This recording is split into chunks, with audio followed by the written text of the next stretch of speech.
Hello everyone, this is Rajesh Sengupta and we are here at the last leg of our lecture on sustainability, and we are also here at the last leg of our lectures on textiles and allied practices, threads of visual exploration part 2. So here in the last lecture we addressed the issues of social sustainability, and we will continue the discussion into the field of cultural sustainability. Now arguably a lot of people would say that cultural sustainability can also be part of social sustainability. However, I guess that there are certain aspects of culture we need to understand that might be better to kind of understand them and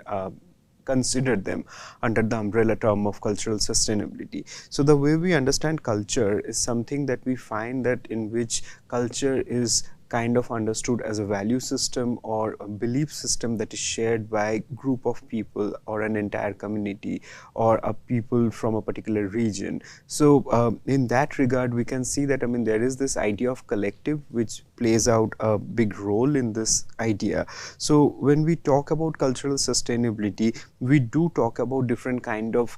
belief systems, value systems, which are of course community centric, and then what are the ways in which we can hold on to those values and the beliefs. Now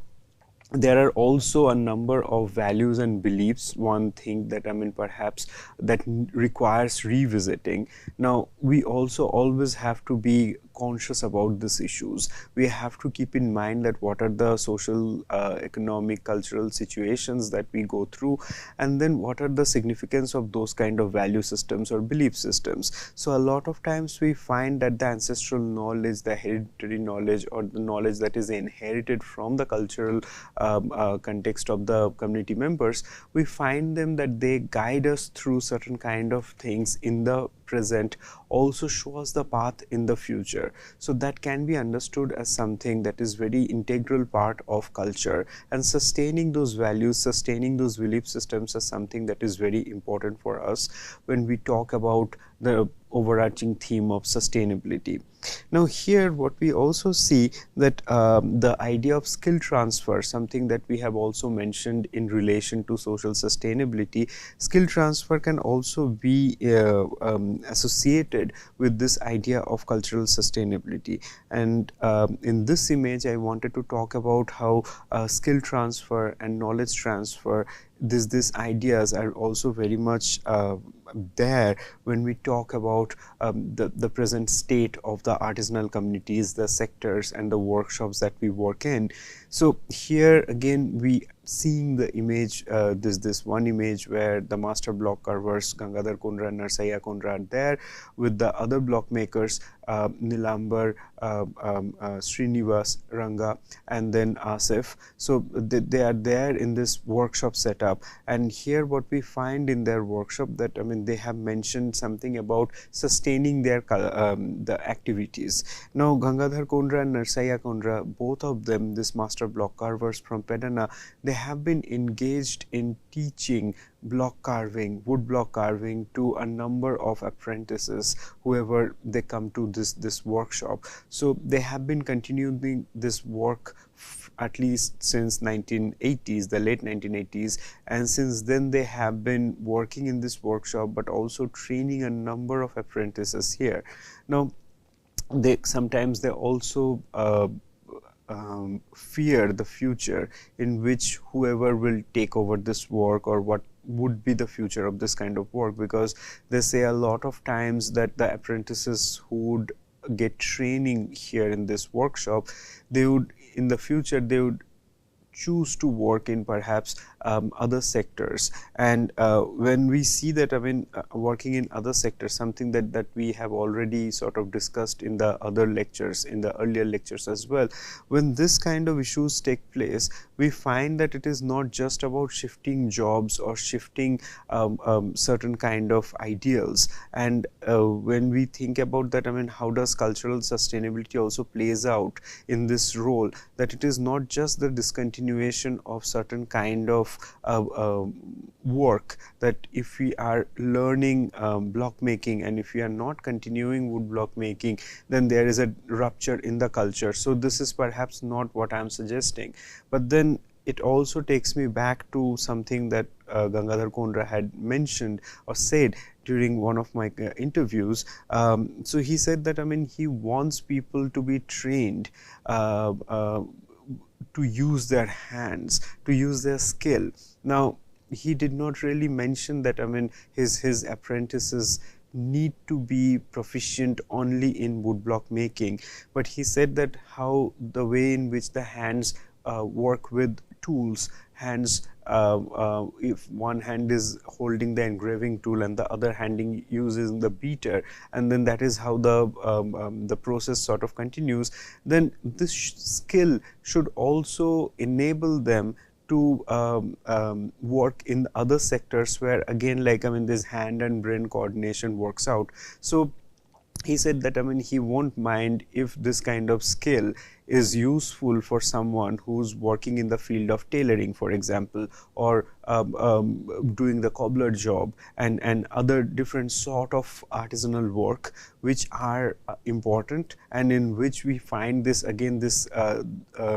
coordination between manual skill and the thinking capabilities, they sort of come together. So I guess that, I mean, when I talk about cultural sustainability, knowledge transfer and skill transfer, I do not want to suggest that this sustainability is just about continuing a particular line of work that can be hereditary, non-hereditary, or otherwise. But then here, I think what is important here is to kind of sustaining certain modes of knowledge practice in which both manual and intellectual work are coming together. And this is also this idea, or the belief is something that comes from the block makers. It is not what the scholars or the researchers like us, we are imposing on them, or we are making an assumption based on the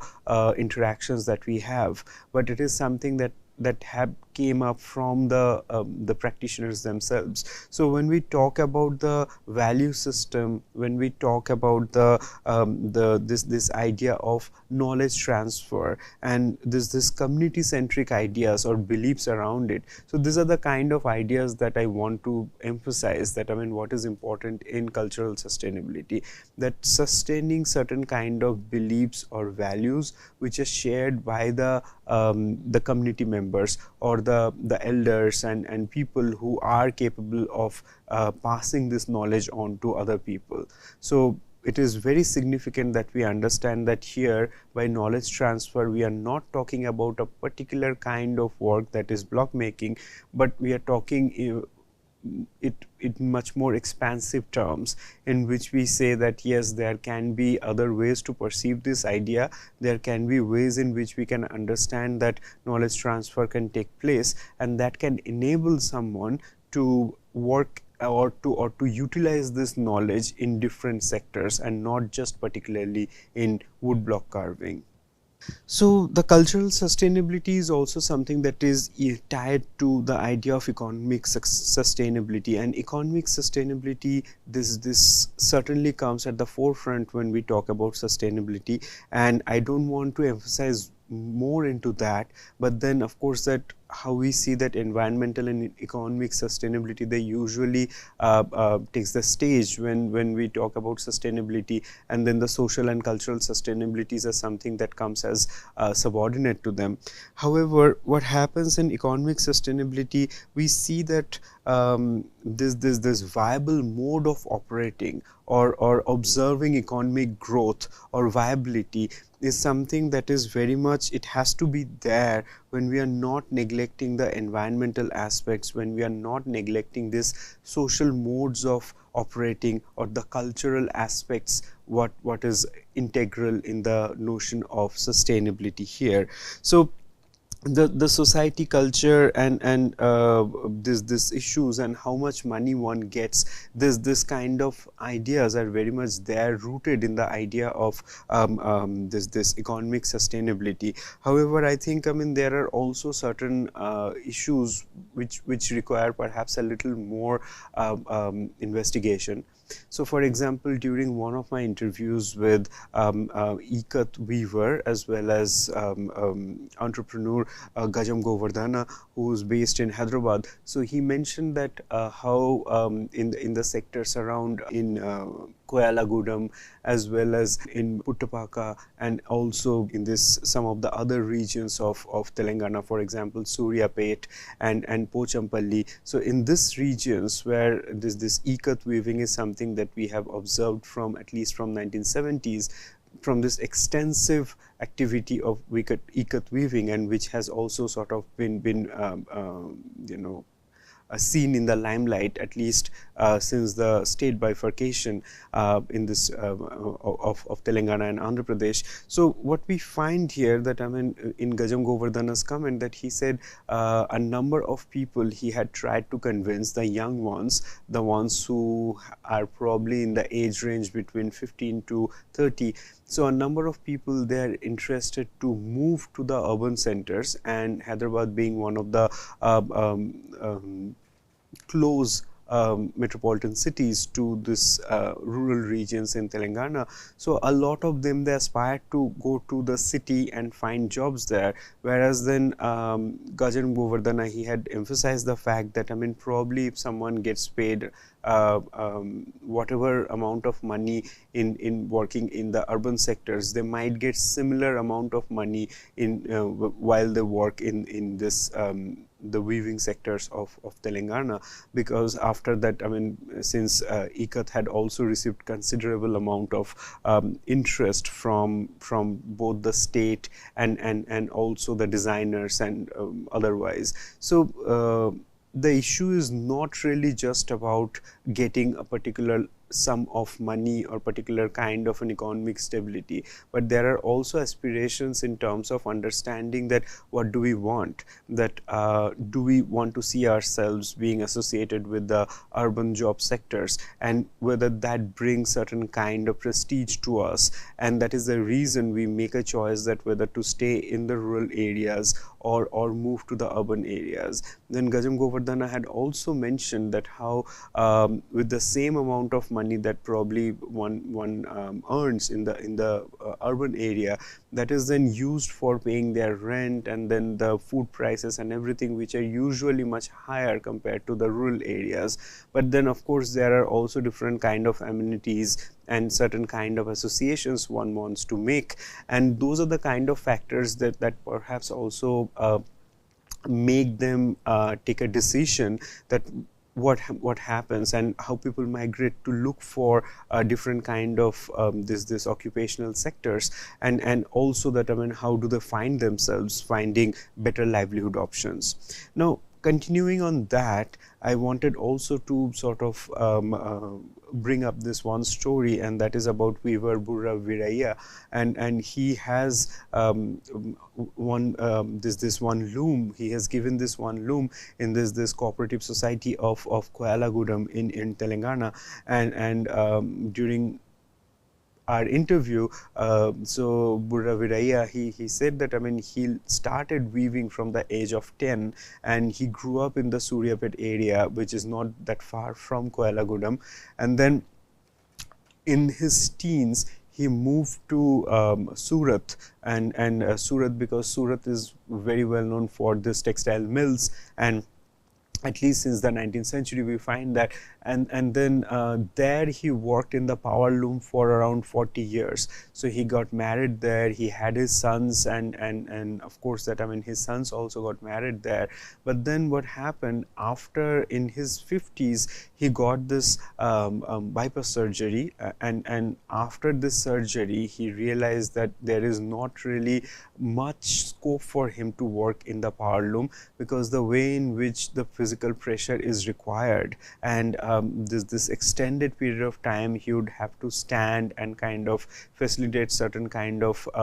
processes in the factory setup, that is not something that is permissible after his this health condition. So after realizing this issue, he moved back to Telangana, and then once he started working in Koyalagudam, and here we can see that he is working on a complex ikat pattern, and then since he knew how to do handloom, so he came back to this sector and started weaving. And during our interview, he also mentioned that how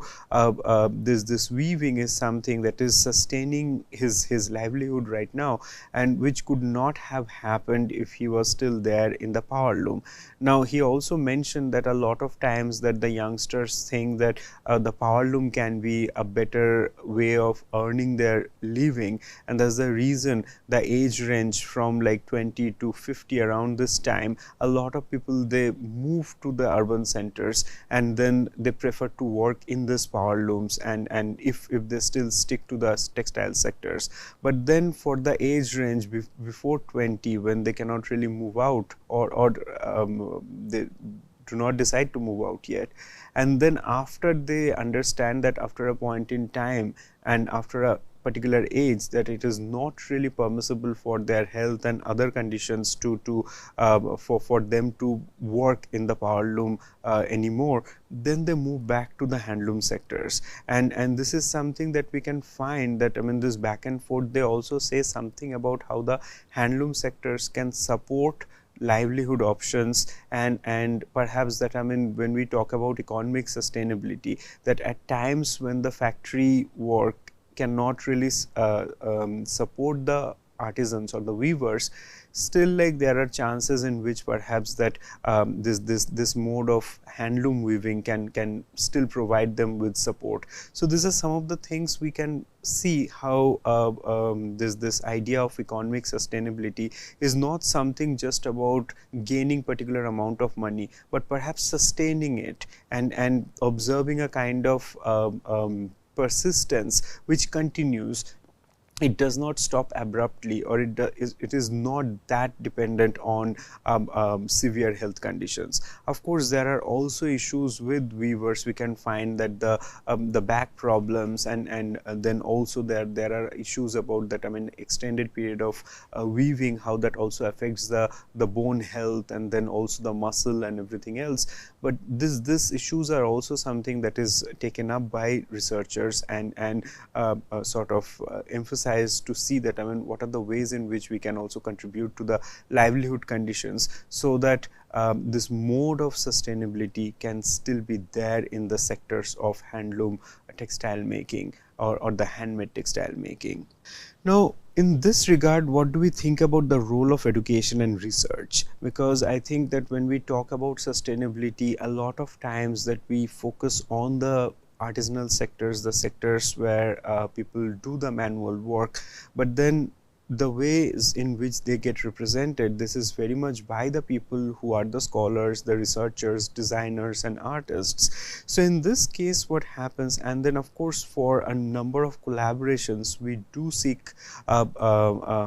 help or assistance or collaboration. I mean, of course, that, I mean, for developing our technical skill and manual skill, we are always dependent on the communities who have sustained a certain line of work for centuries or more than that. So when this interaction takes place, and in this regard, we can think that there needs to be a much more better understanding between how this kind of community centric research or this ideas about sustainability in regard to textile making, craft making should also be prioritized in education and research, and how education and research can also build awareness among people for understanding these sectors in a much more sensible way, but also in a empathetic way. So what happens, we find that in the community structures, when we start talking about it, we see that, I mean, from our primary education sectors, we do have certain aspects of or there are representations of different kind of community structure or art making, craft making, this ways in which we see that how the visual culture is introduced in the primary education, in the secondary education and later on. But then what happens, we do see that there is a clear distinction between what is understood as a hobby, what is understood something that is a clearly intellectual pursuit, and then what is understood something as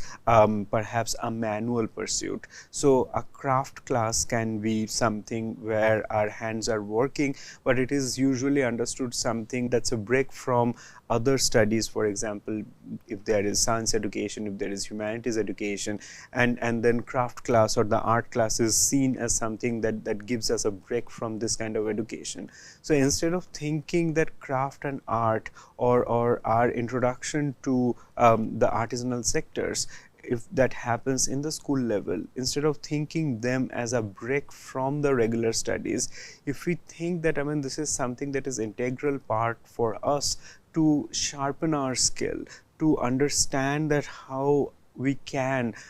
use this skill for understanding our studies better, perhaps that is the first step towards understanding that the communities who work in the rural sectors, communities who work in the artisanal sectors, they are not doing something that is distinctive from all of us, but perhaps we also need to understand that they are using their brain, their hand, their senses, and then they are combining all this knowledge, they're assembling all this knowledge into the kind of activities that they do. So this is something we have to understand, that this kind of understanding and thinking about the interrelation between manual, sensual and intellectual pursuits is very important, and it is very important for us to kind of sow the seeds of this idea in the primary education, in the school education, and of course when people sort of go out and work in the higher education, and we interact with artisans, or we engage with the ideas of sustainability, cultural sustainability, and their relationship to craft making and art making. So these are some of the issues we have to think, that what is the role of education into it, and how education should also embody certain of these values about the interrelation between manual, sensual and intellectual pursuits for a better future. Then when we talk about this kind of collaborations, and then we think about sustaining a relationship with the communities, and then of course between the researcher communities, the artist and the communities of the makers, and then of course the designers and the communities of makers. So perhaps there are also certain aspects we have to remember when, as researcher, artist or designer, we approach these communities. So perhaps during our field work, which is an integral part of knowing communities, during our field work, which are also integral part of starting to understand the ways of life which we are perhaps not always acquainted with. If I think about my position as a researcher who is associated with institutes, if I do not go out and do field work, then I won't be able to understand anything about the community structure or the modes of working. Now, modes of documentation is something that comes at the forefront, that paying attention to the minutest of the details that we see there, and this is the place where we have to use our visual skill. This is the place we also have to be aware of how our senses are reacting to certain kind of, or responding to certain kind of spaces and certain kind of situations, and being attentive to that is very important. Then when we also do in terms of like registering the parts of interviews and everything that we have during this processes, it's very important that we have prior consent from the community members to understand that what goes on into it, and then how we can be sensible to the community members, understand that whether they're in agreement with what we are doing, and being clear about our own position. It's not about hiding our position and trying to glean things out of the community members, but there needs to be a relationship of trust. There needs to be a relationship of mutual understanding. Only then, if there is no reciprocity, then no relationship can survive. So these are some of the issues we have to understand when we think about how to approach communities and how to make a relationship with the communities for an extended period of time, basically sustaining our relationship, sustaining the relationship between institutions, organizations, and the unorganized craft sectors. So these are some of the issues we find, and then also that videography, photography, all these issues require prior consent. And if we can see that, I mean, today a lot of times we do reach out to people, and without telling them we put our mobile phones for recording, but then we do not really think about perhaps taking prior permission from people, and that's because this is also perhaps a violation of individuals' rights, and this is something we have to be careful about, that we need to ask these issues instead of being sneaky about it, and then we need to ask these things being clear that, I mean, how we want them to be recorded, how we want them to be represented, and then only after the prior consent, if people are comfortable or not, then one can move forward with their motivations. So these are some of the things we see, and then in all this, one thing I think, I mean, we can all agree that this is all about being sensitive. This is all about staying on the ethical ground, and also this is also something about, like, I mean, having this reciprocal relationship between the researcher, artist, designers, and the community members. So if this reciprocity and the relationship of trust gets lost, then we cannot really think about a sustainable model of operating in the field. And to conclude the discussion, I'd say that how there are certain aspects about sustainability and mental and physical health. This is also something not just about perhaps our relationship with the community members or the communities of makers, producers, but it is also something about our relationship to ourselves. And what we find that, I mean, this is something very important that came up in a designer activist Kate Fletcher's argument, that how she mentioned that her fashion is something in which we find that it is about wearing something that affects our mental and physical well-being. So it is not just about perhaps that, I mean, looking good visually or following something that is already been established in the society to be prestigious, but something that perhaps we are aware of. If we are aware of that, what are the kind of preferences do we have, if we are aware of the materials, techniques, the people who made them, and then be connected to these processes, then perhaps there is a higher chance in which we can understand that what affects our mental and physical well-being. So mental and physical well-being, it can start from these choices that we make about our wardrobe. It can start about the choices that we make about the sectors that we working, and also of course that in this case that, I mean, how fashion is something that can still be integrally connected to the artisanal sectors and the sectors of this handmade textile production, but still it is not something just about responding to a societal cause, but it is about that how we can be connected to this kind of work and thinking about being attentive to the materials, the techniques, the people who are involved in it, and also being attentive to our needs. So making a connection between ourselves and the communities. So this is, again, it's about that how we surround ourselves with certain kind of ideas, certain kind of references, certain kind of activities, and how that gives back to us. So this is also something that perhaps it can be taken back to the late 19th century when William Morris, this prolific designer and a scholar who had spoken about the sectors of handmade work, artisanal work, mostly in the textile sectors, and he spoke about that what are the roles of utility in items which are around us, and when we do not understand that perhaps how these items around us can affect our well-being. He did not mention that mental and physical well-being, but when we do not understand that how they can affect our lives, then we are perhaps not being attentive, we are not being aware. So these are some of the issues we have to consider, that being attuned to this cause of sustainability, first we have to be aware, being attentive and being sensible. So these are some of the issues I wanted to bring up when we talk about sustainability. Now, in extension of that, we will also see a number of interviews by textile artists, artisans,